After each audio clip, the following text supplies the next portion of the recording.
In this video, we'll look at the content of the discussion section. The discussion section is the fourth and last part of the research paper. It comes right after the results. In the results section, you explained all of the facts about the trends in your data. Now, in the discussion, you're going to write about the meaning of those results. In particular, you need to answer some questions. First, how did your actual results compare with the results you expected based on the hypothesis? And how do your results compare with the results of other researchers? This is where you'll need citations again. Many of them might be the same ones that you used in the introduction. Then, how might you explain any unexpected results? Here again, you need to use citations to support your ideas. Next, how might you test those potential explanations? And finally, based on the results, what question or questions would you logically want to ask next? The discussion section of the paper is probably the most challenging part because here you have to show the depth and clarity of your scientific thinking. In most discussion sections, the authors start by reviewing the main results of the paper. Next, you should attempt to explain any unexpected results and the processes behind the patterns that you found. You should also evaluate the explanations you proposed by weighing the pros and cons in light of other people's research and considering any limitations with your experimental design. And finally, you should end your scientific paper by a proper conclusion that brings together everything that has been discussed and highlights the possible applications of the study or possible future research. Okay, let's take a look at the discussion section of this paper on the effect of jungle sounds and classical music on the behavior of gorillas in the zoo. Okay, here's the first paragraph. Notice how the beginning of the discussion reviews the main result. The statement of your main result at the beginning of the discussion should tie up with the statement of purpose of the study that you made at the end of the introduction. Here's how the gorilla paper does it. This is the last sentence of the introduction. This study aimed to determine whether gorillas, like humans or other primates, respond to their auditory environment and to elucidate the value of auditory stimulation as a method of enrichment for these animals.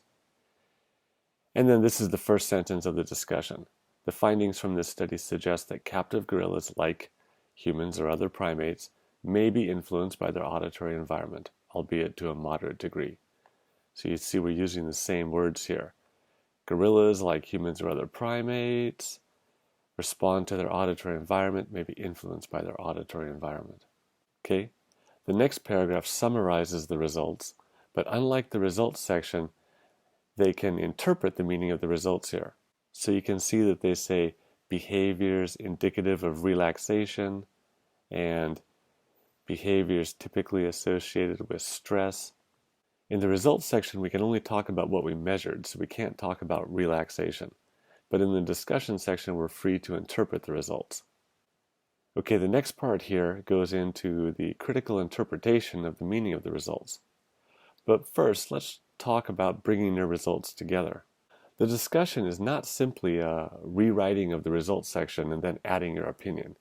The discussion section explores the main results of your experiments, and therefore one paragraph of this section can use the information contained in several figures or tables to make a single point. This is from a study on the growth of radish and lettuce plants under white light, which is the FL, and red and blue LEDs, that's the RB. The blue box is from the results and describes the trend that is shown in the figure down here. The green box is from the discussion. Here the author combines information from this figure and this table in order to write his interpretation of the results. Okay, let's go back to the paper on gorilla behavior.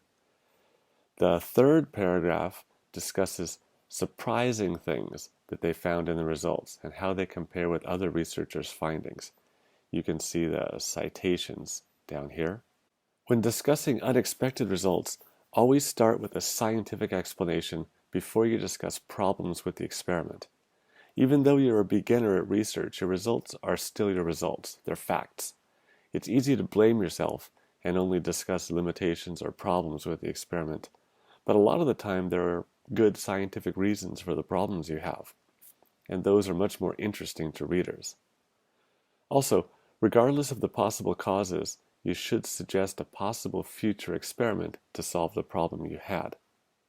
So let's look more closely at this. The blue box is from the results section. It says that none of the treatments show effects that are statistically distinct from the control experiment. Some of these non-significant patterns are described in more detail in this sentence. Now the green box is from the discussion. Here the non-significant patterns are checked against pre-existing published research. You can see the citations here.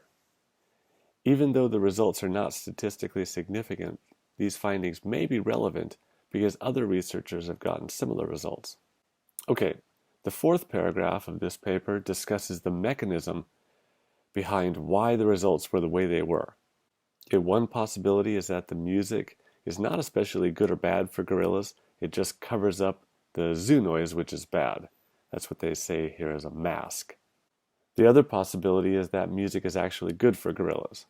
Notice that they consider all possible explanations, not just the one they like best. After proposing an explanation for your data, you need to assess the validity of this explanation. Has a similar pattern been observed before?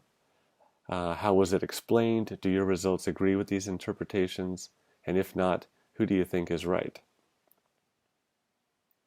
Also, you need to evaluate the accuracy and the precision of your results. Are there any possible extraneous variables that might have affected your data? How much did that affect your results? And could you propose a way to reduce this effect if someone repeats your experiment in the future? Okay, after you have interpreted and critically examined your results, it's time to finish the paper. Here's the last paragraph. Now, in this paper, they actually call it conclusions, but you don't have to do this. You could just finish with the discussion, and this would be the last paragraph. Again, they review the main points here, and they talk about, again, why this research is interesting or important. It also states the limitations of their study here. Okay, small group of animals in a short period of time. And then they finish off with recommendations for further research. Further research is hence needed to determine the long-term effects. So even if your findings are weak or non-significant, or there are problems with your experiment, try to highlight the positive outcomes of your research. Review the main points so that readers can remember it, and be positive.